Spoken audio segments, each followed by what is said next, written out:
Hey guys, this is Brian, or Blee here, as my handle suggests, and I'm just kind of doing an introductory video. I've done like draft recaps and commentary before in Magic.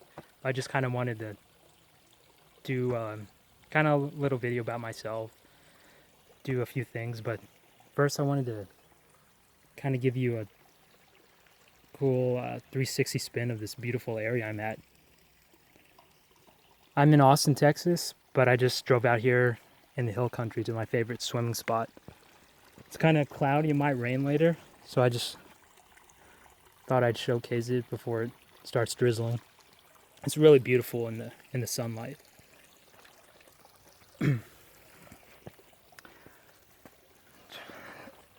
So, let's see. First I wanted to kind of do a intro about myself and what I plan to do with this channel. I started playing Magic in the 5th or 6th grade, but back then we didn't know how to play. For example, I would attack with a crawl worm, damage on the stack, dealt the damage. I was like, okay, what's your life total at? All right, next I'm gonna attack with this Pegasus. All right, take 2 damage, cool. Go ahead. Like, we didn't understand phases at all.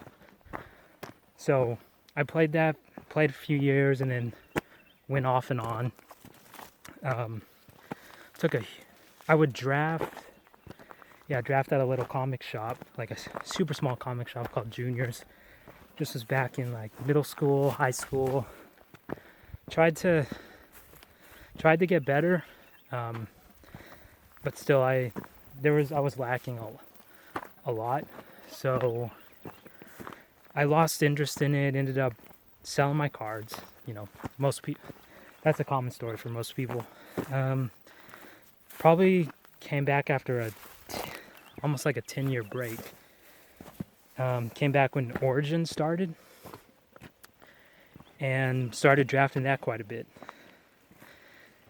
Now, where I'm at, fast forward from Origins, just probably like 2 or so years later, and I'm going to my first RPTQ next month. Well, for the standard Ixalan RPTQ, I just won PPTQ sealed format at this cool comic shop called Mage's Sanctum. But before that, when I had taken that 10-year break from Magic, I did a lot of other things. Like I became a landscape painter. Oh, there's a huge spider nest here. Sorry. Which is why I'm out here. I used to paint this place a lot. But I was selling paintings, oil paintings I would do of just beautiful areas in the hill country. Go to state parks, paint them. Had a gallery on West 6th Street and sold paintings there. Went to like Big Bend on the border of Texas and Mexico, did some paintings there. It was pretty cool. I love the outdoors, and that was a great way to to mix that together. Then I guess one thing led to another, and I got into rock climbing. And like most new activities, when I first started, I just get really passionate about it, and I tried to master it. And I started, not knowing anything about rock climbing, just went to the gym, rented gear, bought my own, started bouldering to learn movement and technique, and did that for a year before I ventured outside, and just got really excited about trying new projects. I don't know if anyone here has rock climbed before, but I made my way through the grades because I was inspired by the line, also the difficulty, just trying to push myself. And I made it I did my first 513 over at Reimer's Ranch, and then I had an injury, but it was my own fault. I Partly why I was rock climbing was because I wanted the mental control. I enjoyed how I could not be afraid of heights and just calm, slow my breathing, and just stay focused and almost get in that flow state. And I would free solo routes that were within my ability.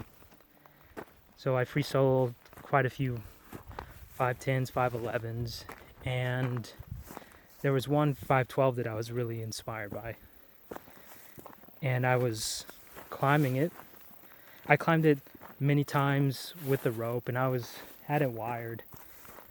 And there was one day where it felt right to solo it, because I just wanted to, I guess, prove to myself that I could. And there was another party out there. They gave me a rope, and he's like, hey, he saw I was looking at the route and I didn't have a partner.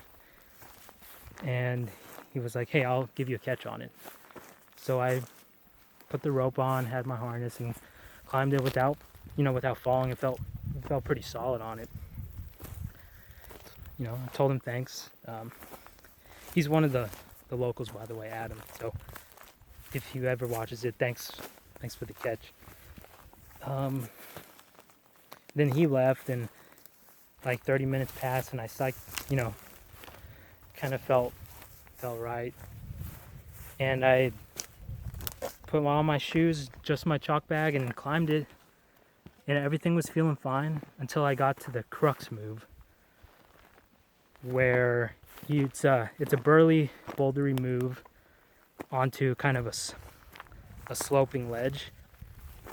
And I did a lock off and was positioning myself for the move, but I just felt my strength just sapped. Like my energy, I didn't feel like I had enough energy to make the move.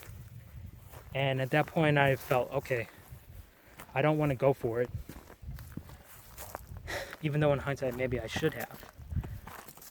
But I didn't make it, and I thought, okay, well, I can't down climb this. I'm gonna fall. And I looked down, and it was about almost 30 feet up. And I thought, okay, well, I'm going to fall. I didn't think I'm gonna die. I just thought, this is it, I'm gonna fall. So I straightened out my arms and just tried to control it as I fell, and luckily I landed feet first onto this boulder, and there's a video of it, but I haven't posted it. Feet first, hit the ground on my back, and when I reviewed the video later, I saw that hit the boulder, and then I ricocheted back like 10 feet. So I think that dispersal of energy is why I'm still here. Because, you could die off of, more than 2 stories. I ended up shattering my heels. It was a calcaneal fracture, fractured 3 vertebrae. I broke my finger. So you can look, there's two scars where pins used to be. I had those in for several months, and broke my left foot and just got really bruised up, and it was in awful pain, excruciating pain on the ground. I was crying, kind of crying, yelling out for help. No one was there. And then thankfully a hiker came by like 3 hours later, and he called for Life Flight to come out, and a helicopter came and kind of hauled me up the cliffside. After that, I was in the hospital for a week straight on painkillers. Had a surgery a few days after the event. They replaced my heel with a cadaver bone, and I have a metal plate in it. So I've lost some articulation with it, but all in all, it could have been, it could have been much worse. I couldn't have been just making this video out here and just enjoying nature. But that's not to say this isn't a moral of the story sort of thing. I'm not telling anyone what to do. That was just wanted a brief history of kind of what I did after I took the break from Magic, or during that time. And I still rock climb. I don't pursue it like at that competitive level anymore. I don't go out and like try to push the grades, like try to work toward the 514. But I'll still get together with friends and do it. But it taught me a lot. Taught me to know why you want to go into something. The whole reason I was into rock climbing is because I liked the mental aspect of it, of not being afraid of thinking over the moves, just focusing on technique, and just kind of like wanting to be in control. And in Magic, I'm a control player, which I'll get into. But after I was hospitalized and I took a leave of absence from the audio video company I'm in, I was laying in bed and I thought, oh, I don't really want to watch TV. And my finger was messed up, so I didn't want to bring out like my paint, my oil paints to draw or anything. So I said, well, maybe I'll just load up MTGO. I'll just go on Magic Online and drafted a bit. This was when they had the Origins pre-release. So I was drafting that, getting back into it, and really enjoyed Limited a lot. And then when I was able to recover somewhat and get on crutches, then I went back, went to Mage's Sanctum with my friend Kenneth, and just met everyone there, started drafting again, was doing pretty well, and then tried the more competitive events when they came out, like PPTQs, top 8 at a PPTQ in Kaladesh, and then won a GPT at this cool place called Nerdstock, and it was a GPT to Grand Prix San Jose in California. So I was like, okay, I got 2 buys, so I took a plane trip out to San Jose and competed there. It was super fun, met a lot of cool people. Unfortunately, I did not day 2. But I think I went like 4 or 5, and you had to go 6-3. Yeah, so you had to go 6-3 to a day 2. But, I didn't get wrecked, not completely slaughtered, but I lost. And it made me think, I mean, all around that was a fun experience. I'd definitely like to do it again. So then I won a PPTQ at Mage's Sanctum. So that gives me an invite to go to the RPTQ Ixalan next month in August. And right now I am practicing, playing a bunch of standard games online, trying to see what I want to play, keeping an eye on the spoiler, and thinking about what I want to incorporate from hour into the upcoming RPTQ. It's starting to rain right now. Let me find like a tree or something. I guess this will work. Okay, so let's see. And where's the conversation? Yeah. So I'm just kind of trying to practice standard. And I have a plan. I'm going to do either control or aggro zombies. I've messed around with zombies a lot, and I see that it's resilient, but I sometimes run out of gas. I don't know if that's not exactly variance, but maybe I need to just put more practice into that aggro and play around cards more, play around sweepers more, stuff like that. Zombies is my backup plan, but my heart is set on control. I played Teamer Tower a lot back in Kaladesh, and then when 8th Revolt came out. So I love Tower. Sometimes the mana base messes me up.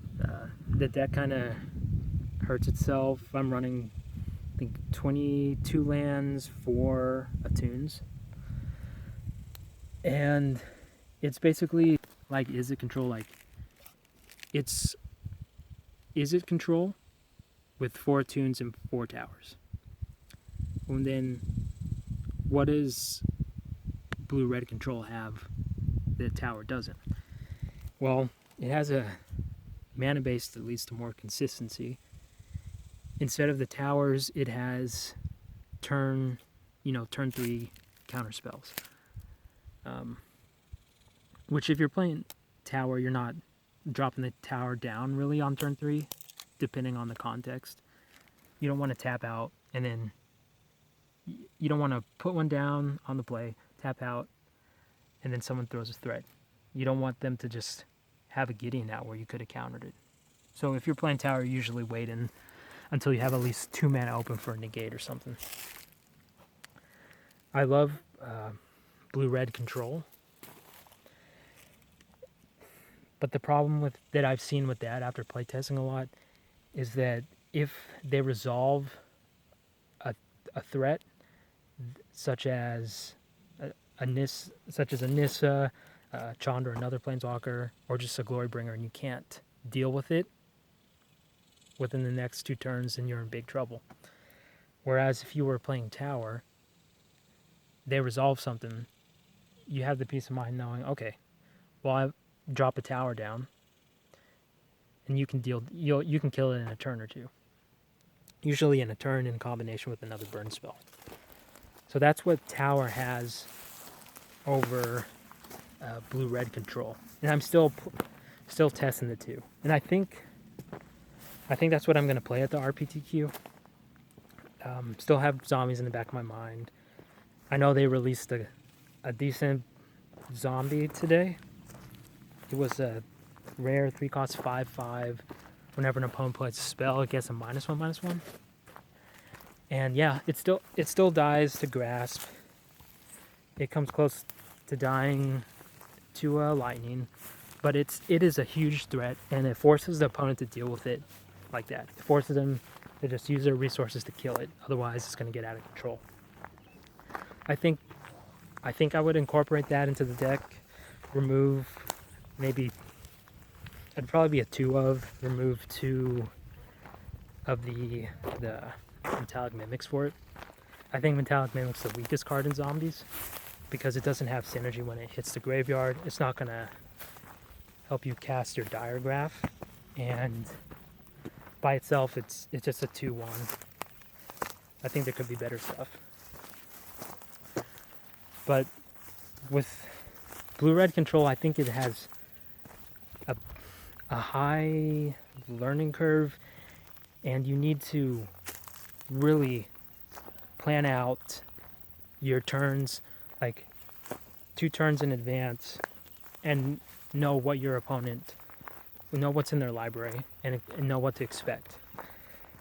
So I guess I kind of want to talk about blue-red control for a second, if there's anyone that's played it or are thinking about playing it. Basically, it tries to survive and stay toe-to-toe early game by doing 1-for-1 cards. They cast a zombie, you counter it. And by the way, you exile it. I'm running Void Shatters over Disallow, because I think exile is definitely relevant with Delirium being still a thing. Scrap Heap Scroungers are still around. Zombies are there, definitely. And if you want a 1-for-1 for something, you need to exile it. Otherwise, it's just coming back. So yeah, with blue-red control, you stay alive, just trading off 1-for-1 cards until you stabilize with a Gear Hulk on turn 6 or 7. That's the best case scenario. Sometimes it's not enough, and you're one for oneing. You're the one that's being having to respond to all their threats. So sometimes you get behind. Something gets resolved. They get a planeswalker out. You need to activate a fumarole, swing in, kill it. Use a burn spell to take out their night token and swing it at Gideon. So that puts you behind. Sometimes it feels like you're trying to catch up. If you don't have that torrential on turn 6, you instep Glimmer, find Sweltering Suns, kill everything on the board when you're at 1 life, and then, finally you found that card you need, you find the Gearhulk and you stabilize there. That's basically what Izzet Control feels like. And I love that, but I'm still trying to tweak different, minute moves, basically trying to make the best play decision possible all the time. And what I mean by that is, with blue-red control, you need to think, am I going to counter this 2/2 creature, or am I going to burn it? Am I going to counter this 3/2 Tireless Tracker, or am I going to let it resolve and then kill that and the other 2 creatures that are on the board with 1 card, with 1 Sweltering Suns? So am I going to do a 3-for-1, or am I going to just do a 1-for-1 now? And all those little decisions add up in the big run. I mean, in the long run, in the end game. Because that Harness Lightning you have, are you going to use it to kill a 2/1, or are you going to use that later on in the game where you need to kill that Absinthe that just flashes in? Are you going to use it to kill that Glorybringer on turn 5? So you need to think about, when you want to just allow a creature to resolve, understand you're going to be taking some damage. In Control, I just think my life total is just either on or off. Either you're at 20 or either you're alive or you're dead. I don't really care if I'm at 1 life or 20 life. And you just got to think, okay, well, these things are going to resolve. I'm on a 5-turn clock now, or I'm on a 10-turn clock. Just think about every creature that resolves, how much damage you're going to take, and what answer you need to deal with that. And there's certain cards that I'm not going to waste a burn spell on. I'm not going to use my valuable 2 damage exile card on a Throbbing Inspector. I'm not going to Magma Spray just a Servant of the Conduit when they have, lands in their hand. It's just not a good 1-for-1 trade. It's like chess. Every piece has a value point. And there's contexts where if you need to swing in with a Fumarole to kill a Planeswalker, yeah, you're going to use a Magma Spray on the Knight token. But that's the worst case scenario to try to win when you couldn't negate it in the first place. Let's see. So that's the problem I've had with red-blue control, even though I love it. It has trouble dealing with a resolved threat, and it can sometimes run out of gas, even if you're 1-for-1 and things. They resolve something, and now you're rushed trying to stay alive. But I think it's definitely one of the big threats. Like, I think it's a top deck, and it can hold its own. Today I was eagerly awaiting for like a red-blue split card, and there was one released today, but I kind of got my hopes up. Like, I was hoping it was like my ideal split card would be, 2 blue mana, 1 colorless, counter target spell unless they pay 3. Then the split side would be red. Say it's 3 mana, deal 2 damage to target creature. Something that's subpar to Magma Spray, but it's one card that can counter and deal damage. That if it's something like that, that would allow you to outvalue them card-wise 1-for-1 in the long game. But instead, they released, what is that? Command, obey command. It's a instant 4 mana, deal damage to target player equal to that the spell's controller's the mana cost of that spell. So I mean, they cast an Avacyn. You pay 4 mana, deal 5 damage to them. That's not too exciting to me, because you're not... I'd rather pay 3 mana, counter Avacyn. So yeah, you deal 5 damage to them, but then the Avacyn resolves, and then you have to deal with that. So I don't think I'm going to be playing it. It may be played at first, but my prediction is it's not going to be that big. Like, kind of like... the mono blue split card, Commit to Memory. It was fun at first with Gear Hulk, but people just took it out. It started as a one of, and I think it's just, I'm not playing it anymore. And then the other half of the split card is copy target spell. In order for that to work, at first I was like, oh, does this say copy target instant? Well, that's pretty cool, because then I could, it went into my graveyard, I could just copy another counter spell in my graveyard, but it has to be a spell, meaning it has to be on the stack. So you're dependent on you or your opponent playing a spell first, and I just don't see a good replacement. I don't see what card I would take out to play that. Some cards I would play though, that I would incorporate into Izzet control, is a Braid, which is excellent against Mardu, against mirror matches, kill their Gear Hulk. It's just an all-around good burn spell. Dealing 3 damage takes out their snakes. It takes out the Constrictor. Takes out a Rishkar. Stuff like that. So, I don't think it's going to be a 4 of. I'll probably put 2 in there.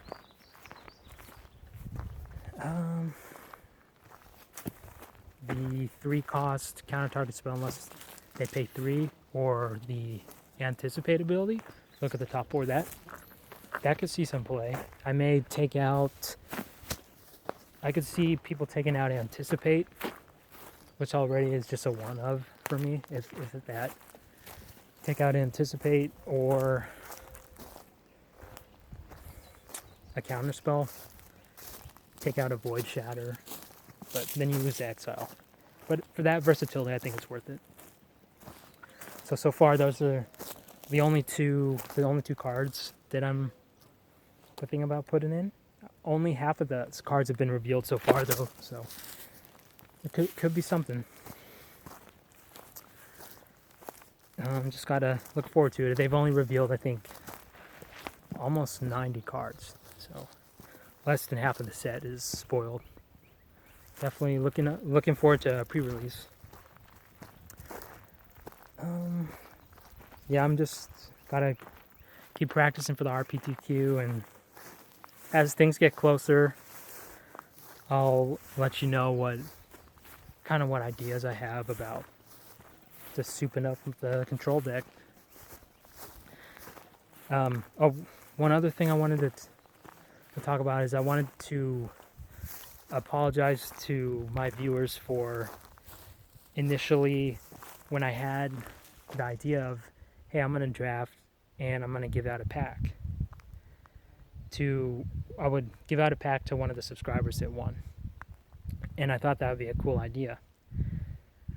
But then I did the math and realized, hey, there's people that view my video outside of the shipping zone, outside of the US. There's people like in Lithuania that view my video. And to ship a pack outside of the country costs money.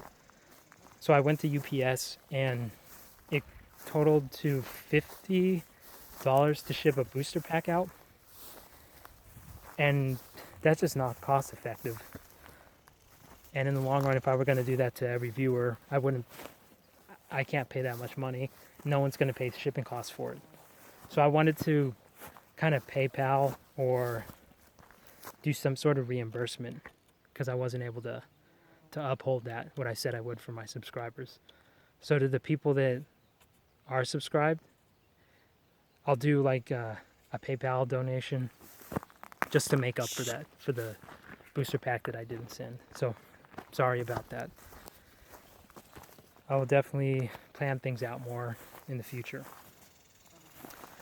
Oh, horsefly just bit me.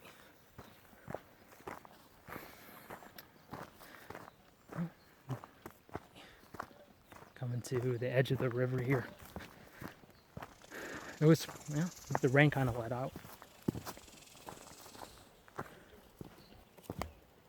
Yeah, I've been here before. Okay.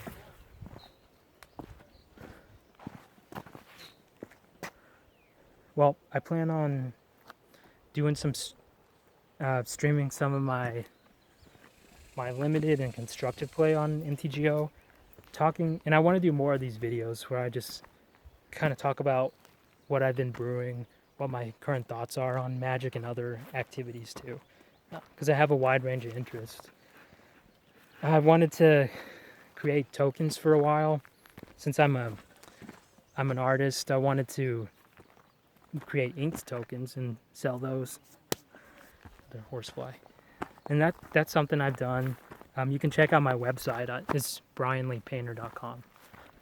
But if you have ideas or stuff, just shoot me a message. I wanted to do originals or just kind of paste my original art and just like create those tokens. Just print them out. Kind of like what RK Post does, who I met at GP San Jose. He's pretty cool. Okay, well, thanks for watching, and hopefully stay tuned, and I'll release another video soon. All right, take care.